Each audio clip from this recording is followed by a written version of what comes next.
Mega fans అందరికీ నమస్కారం అంటే నాకు నేను నమస్కారం పెట్టుకున్నట్టు ఉంటుంది. ఎందుకంటే మీ అందరిలాంటి వాడిని నేను కూడా, మీ మధ్యలోంచి వచ్చినవాడిని నేను కూడా. చిరంజీవి గారి గురించి చెప్పడానికి, ఆయన సినిమాల గురించి చెప్పక్కర్లేదు, చెప్పాల్సిన అవసరం లేదు. ఆయన 158 సినిమాలు అందరం ఒకటి కంటే ఎక్కువ సార్లు చూసుంటే అవునా కాదా? ఆయన పాటలు మొత్తం నోటికి వచ్చా రాదా? ఆయన పాట వింటే కాళ్ళు చేతులు కదులుతాయా లేదా? అది ఆయన గురించి మాట్లాడడానికి రవి గారు మాట్లాడినట్టు వెళ్ళిపోయాను. రవి గారు మాట్లాడినట్టు ఆయన క్యారెక్టర్ గురించి మాట్లాడుకోవాలి. చిరంజీవి గారు తెర మీదే మెగాస్టార్ చిరంజీవి, బయట ఆయన ఎప్పటికి కూడా కొణిదెల శివశంకర్ వరప్రసాదే. ఆయన సక్సెస్ని ఆయన ఒంటి మీద చొక్కాలాగా వేసుకోకుండా నార్మల్గా మామూలు మనిషిలాగా అందరిలాగా ఉండే వ్యక్తి ఆయన. అందుకే ఎన్ని హిట్లు వచ్చినా, ఎన్ని బ్లాక్ బస్టర్స్ వచ్చినా, ఎన్ని సెన్సేషనల్ హిట్స్ వచ్చినా ఇంకా ఆయన ఇలాగే స్థిరంగా ఉన్నాడు. ఆయన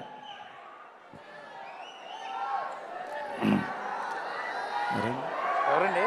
ఎవరైనా హైపర్ అదా? హైపర్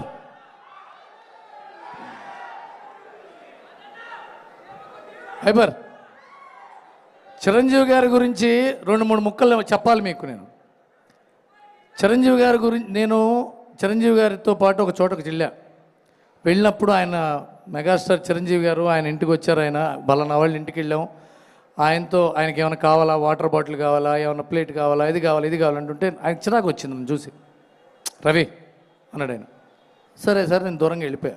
ఇది చెప్పాలి, ఎందుకంటే మీ అందరికీ తెలియాలి ఆయన క్యారెక్టర్ అలాంటిది. ఒక 2 రోజుల తర్వాత ఫోన్ చేశాడు, ఒకసారి ఇంటికి వస్తావా అని. వెళ్ళా ఇంటికి. రవి, ఆ రోజు నేను మీరు చిరాకు పడ్డాను అన్నాడు. సార్ ఇప్పుడేంటి మీరు సరే చెప్పడానికి పిలిచారా అన్న. అలాగే అదు, నువ్వు ఏమన్నా బాధపడ్డావేమో నేను. సార్ మీరు లాగ్ కొట్టిన ఎందుకు బాధపడతాను సార్, మీరు చిరంజీవి, మీ కోపం వస్తుంది, మీ కోపం తెప్పించడం నా తప్పు అంటే. అలాగే అది నువ్వు బాధపడకూడదు. ఇది కొద్దిగా అన్నందుకు ఆయన ఇంటికి పిలిచి ఎక్స్ప్లెయిన్ చేశాడు. ఆయన అలాంటి మనసున్న వ్యక్తి. ఆయన ఎంత సున్నితమైన మనసు. అలాంటి మెగాస్టార్. ఇప్పుడు ఈ వేదిక నేను ఎందుకు మాట్లాడుతానంటే, అలాంటి లెజెండ్ ఆయన. ఇవాళ దాకా మైత్రి రవి గారు చెప్పినప్పుడు ఎన్నో సమస్యల్ని సాల్వ్ చేసిన పెద్ద మనిషి ఆయన. ఆయన చేసిన ఎన్నో సహాయాలు ఎవరికి తెలియకుండా ఎంతోమంది జర్నలిస్టులకి, ఎంతోమంది అసిస్టెంట్ డైరెక్టర్లకి, ఎంతోమంది డాన్సర్లకి, ఎంతోమంది పాతతర నటులకి, చెన్నైలో ఆయన ఫైట్ చేసిన ఫైటర్స్కి కూడా ఆయన డబ్బులు పంపించాడు. ఎవరికైనా తెలుసా? మనకి తెలీదు. ఆయన చెప్పుకోడు కాబట్టి తెలియదు ఆయనకి. ఆయన బాజా కొట్టుకోడు. ఆయన నేను వాళ్ళకి సహాయం చేశాను, వీళ్ళకి సహాయం చేశాను. ఆయన మీద ఎవరన్నా కామెంట్ చేస్తే ఆయనకి పర్సనల్గా పిలిచి నేను వాళ్ళని ఇబ్బంది పెట్టానా, నేను ఏమన్నా కరెక్ట్ చేసుకోవాలన్నా, నువ్వు ఎందుకు బాధపడ్డావని అడిగిన మామూలు మనిషి ఆయన శివశంకర్ వరప్రసాద్గా ఉండడానికి ఇంకొక 30 ఏళ్ళు సెంచరీ కొడితే మనం ఇక్కడే ఆయన సెంచరీ బర్త్డే చేసుకోబోతున్నాం. ఎందుకంటే ఆయన క్యారెక్టర్ అలాంటిది.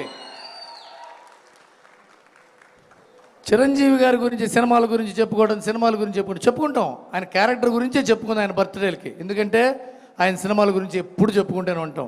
మనం ఇందాక అన్నట్టుగా ఆయన ఛాలెంజ్, అభిలాష, పసివాడి ప్రాణం, యముడికి మొగుడు, అత్తగమడమయ్య మొగుడు, కొండవీడి దొంగ, రౌడీ అల్లుడు, గ్యాంగ్ లీడరు, ఘరానా మొగుడు, ఎన్ని సినిమాలు సార్. ఎన్ని సినిమాలైనా సరే మీరు గుర్తుపెట్టుకోండి, అన్ని సినిమాల్లోని కామన్ పాయింట్ ఇది character.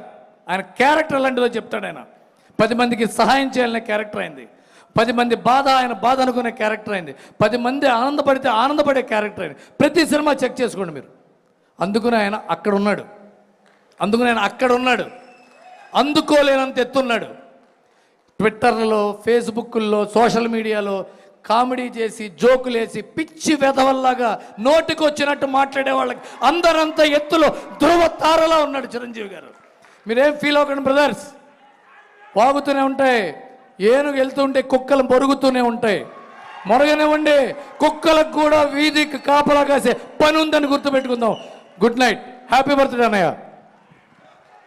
Thank you so much. So ఆయన అభిమానం ఏ రేంజ్లో వినిపించింది, ఏ రేంజ్లో సౌండ్ చేసిందో చూసాం కదా. సో నా పిలిచేద్దాం, ఎవరి కోసమైతే మీరు స్టేజ్ మీద ఆయన మాటలు వినాలని ఎదురు చూస్తున్నారో.